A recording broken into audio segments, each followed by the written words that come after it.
Okay, so this first lesson is all about Illustrator, Adobe Illustrator, and for those of you that have never used it before, it's mainly a program to draw with. You might have used CorelDRAW, you might have used other things on iPads and things like that, Procreate, and it's very similar. So when you start using Adobe packages, you'll find that there's lots of similarities.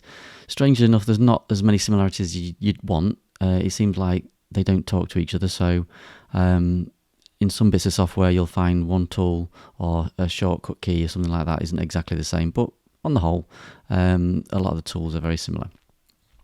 So in today's session, what we're going to do is we're going to learn how to use Illustrator. I'm going to give you a brief interface tour, and then we're going to go into actually creating some graphics, some illustrations. So when you open Illustrator for the first time, this is what you're going to get. You're going to get the basic welcome screen. You might get a screen that appears up here before that, but it's just got some little tips and tricks of the new software, things like that. Anything that I've released, anything like that will pop up, and then you can either click on this new file here, or you can go to the analog way, a bit old school, and go new, and it'll ask you what you want to do. So across the top, you've got some different things. So you've got mobile, web, print, film and video, art, illustration, more templates. These are just presets that have been set by Adobe. You don't have to choose any of these. You can pretty much set what you want in these boxes here. So if you know you want something that's in millimeters or metric, you can set there. If you want to do something in pixels, you can change it there. Feet in inches, yards. I don't think we're ever going to use that. So whatever size you want. But traditionally, what I tend to do when I'm designing is just leave it as millimeters. And just do a typical A4 sheet.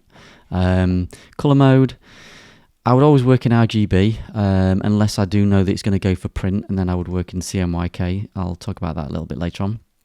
But if you know you're going to put most of the things on screen, then RGB is your best color mode. And obviously you want the highest resolution for your raster effects. I'll talk about raster effects a bit later on as well, so you don't need to worry about that too much at the moment. When you're happy to go, okay, as you can see, mine's just not quite fitting on the screen. Click create, and then it'll give me an A4 page. So this is an A4 page. This is the name of the actual document, so it says untitled at the moment because we haven't saved anything. Down the left hand side, we've got a range of tools. We'll go through those in due course. There's lots of times where things are repeated. So here we've got color palettes here, and we've got color palettes here, and they're exactly the same things there.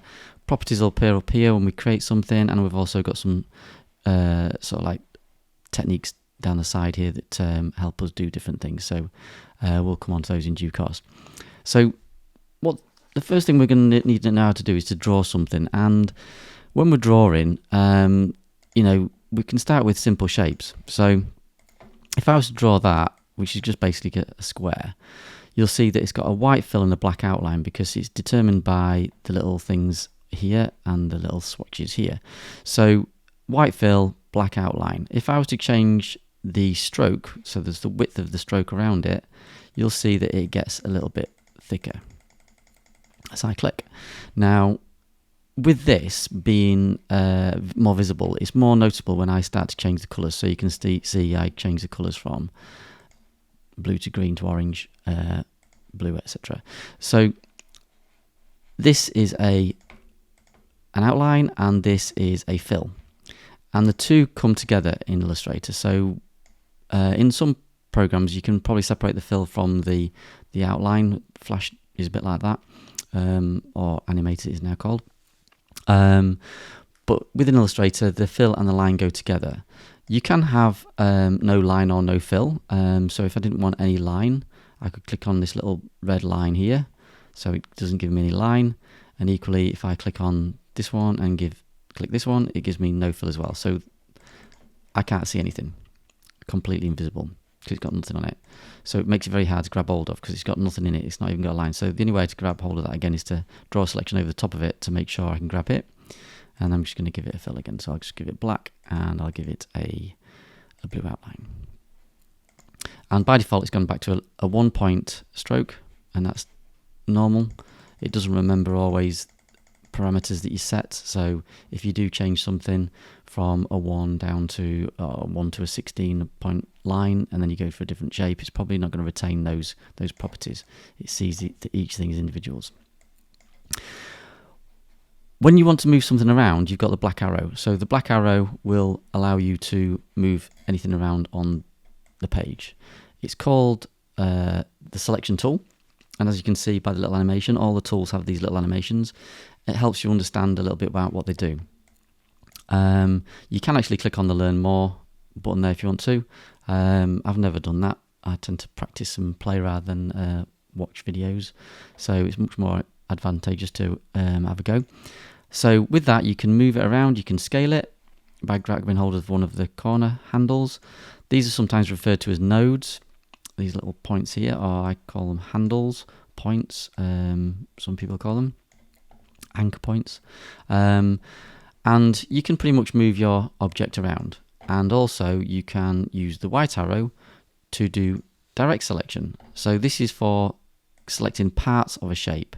So if I was to drag this point now, I can change the shape of that angle. So any point that I click on, I can move, and you'll see that it goes from a white to a blue.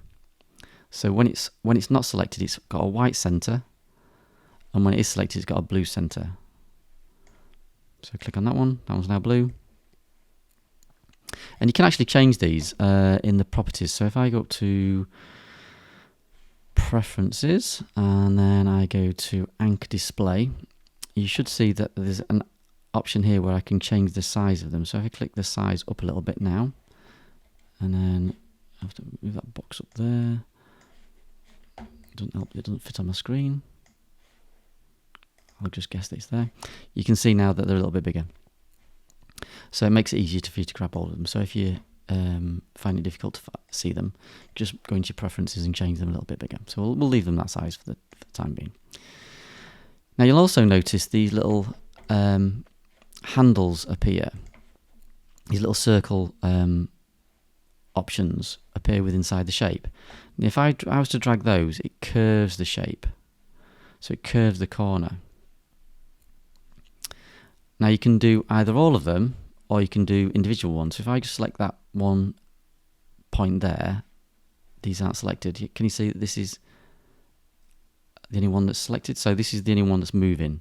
So I can move and drag that as much as I want to create a curve. You can also hold down the Alt key and it'll change what it does. So by holding down the Alt key and clicking changes what the actual the effect happens. So it goes from a curve to a indent curve. I think that's called. I'm trying to remember now. It'll come back to me. Convex, is it? Concave. And then click again, and you've got a flat edge. Click again, you've gone back to curve. So depending on what you want your point to do, by holding down Alt and clicking will change what it does. Okay. So basic introduction to simple shapes with line and a fill, and using the move tool and the selection tool.